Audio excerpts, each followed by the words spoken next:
এবং সে ধানকে কিভাবে উৎপাদন করতে হয় এবং সে ধান থেকে কিভাবে পানি দিতে হয় এটা সেলা মেশিনের মাধ্যমে আমরা সেটা প্রকৃতভাবে জনসাধারণকে বুঝিয়ে দিচ্ছি।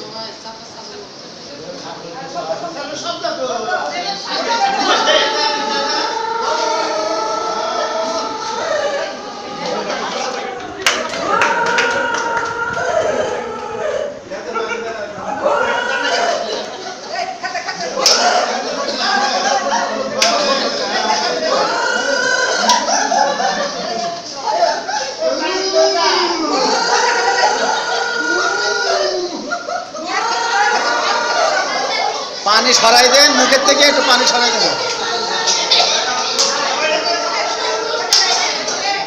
পাইপের মুখের থেকে একটু পানি সরাই দিচ্ছেন, মুখ এ করে দিচ্ছেন, শব্দ করে না, রে করে না।